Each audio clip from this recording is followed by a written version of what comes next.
जिस गन्ने से गुड़ इतना काला होता है उसकी चीनी इतनी सफेद कैसे हो गई? केमिकल्स उसमें डाले जाते हैं। और मैं एक चीनी मिल के अधिकारी जो मैनेजर है, मैं उनकी बात आपको बता रहा हूं। उन्होंने कहा कि मुझे लगभग 12 साल हो गए चीनी मिल में काम करते हुए, और जब से मैंने काम करना शुरू कर दिया चीनी मिल में, तभी से मैंने घर में चीनी लाना ही बंद कर दिया। मैं तब से अपने बच्चों को चीनी खिलाता ही नहीं हूं, जबकि नौकरी से सैलरी वहीं से मिलती है, मगर चीनी नहीं। मैंने कहा कि आखिर कौन सी घटना घटी जिसके कारण से आपने ऐसा किया? तो उन्होंने बताया एक छोटी सी घटना, कि चीनी मिल में जो ये पानी निकलता है ना चीनी के बनने के बाद, उस प्रोसेसिंग में जो पानी निकलता है, उस पानी में वो सारा केमिकल भी मिक्स रहता है, और उस पानी को चीनी मिल वाले लोग अक्सर एक टंकी में जमा करके रखते हैं। ये सभी चीनी मिल वालों के पास में होता है, आप भी कभी जाएंगे तो आपको भी पता चलेगा।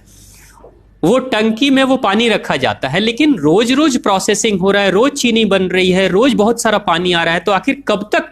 एक टंकी की क्षमता है ना, कितने दिनों तक वो टंकी खाली रहेगी? भर जाती है, भरेगी तो फिर क्या करेंगे? खाली करना है।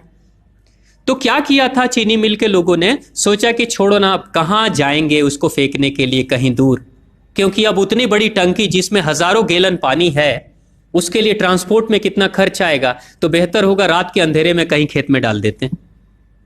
क्योंकि जनरली फैक्ट्रियां तो होती हैं ऐसे ही बिराने में, तो कहीं डाल देते किसी खेत में, क्या पता चलेगा पानी है कि चीनी मिल का पानी है, क्या है। तो ये सोचकर मैनेजमेंट वाले लोगों ने रात में ही उस पानी को खेतों में छुड़वा दिया, और नतीजा यह हुआ कि उस खेत की सारी फसल जल गई, मिट्टी बंजर हो गई। और जब किसान पता करने लगा कि आखिर क्या हुआ मेरे खेत में, जब चेकअप कराया वो मिट्टी का, तो पता चला कि इसमें तो चीनी मिल का जो वेस्ट मटेरियल है वो डाला गया है। तब उसको खबर मिली कि हाँ, किसी स्टाफ ने बताया कि हाँ, हमारे चीनी मिल से ही पानी डाला गया था आपके खेत में, और पूरी मिट्टी बंजर हो गई। उसने केस कर दिया और चीनी मिल वाले को मुआवजा देना पड़ा लाखों रुपए। तभी से वो स्टाफ कहते हैं कि जो मिट्टी को बंजर कर दे वो इंसान के शरीर में जाए तो क्या करेगी। उसी के बाद से मैंने अपने घर में चीनी लाना बंद कर दिया। और सच्चाई है, लगभग अगर आप देखेंगे तो अंग्रेजों के आने के समय अंग्रेज पहला चीनी मिल इन्होंने भारत में ही लगाया था। पहला चीनी मिल भारत में ही अंग्रेजों का लगा, और अंग्रेजों ने चीनी की शुरुआत की। भारत के लोग गुड़ खाते थे, चीनी नहीं खाते थे, उन्होंने बहिष्कार किया, बिल्कुल नहीं। लेकिन चीनी और चाय पत्ती दोनों के लिए लोगों को तैयार किया गया था। चाय पिला पिला कर फ्री में चीनी के लिए तैयार किया गया, और चाय के लिए भी तैयार किया गया।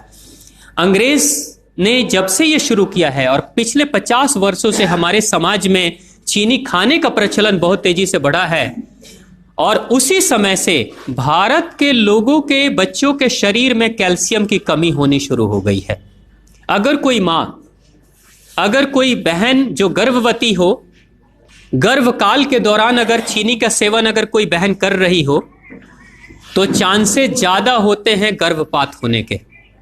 कोई मां अगर बच्चे के जन्म से पहले 1 साल पहले से ही चीनी छोड़ दे और सामान्य भोजन करे, अपना ही दूध बच्चे को पिलाए, और कम से कम 5 साल तक बच्चे को चीनी ना खिलाए, खुद को चीनी ना खिलाए, उस बच्चे को कभी भी ऑस्टियोपोरोसिस की समस्या नहीं हो सकती। कैल्शियम की कमी उसके शरीर में कभी नहीं होगी।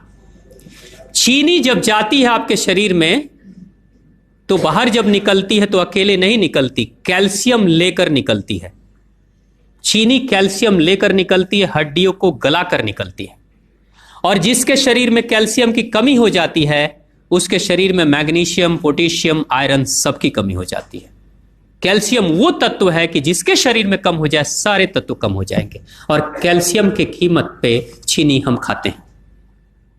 भारत, पाकिस्तान, बांग्लादेश, नेपाल, ऐसे कुछ देशों के अलावा दुनिया के बहुत सारे ऐसे राष्ट्र हैं जहां चीनी का इस्तेमाल ही नहीं होता। आज भी चीनी खाते नहीं, बहुत सारे देश नहीं खाते बिल्कुल।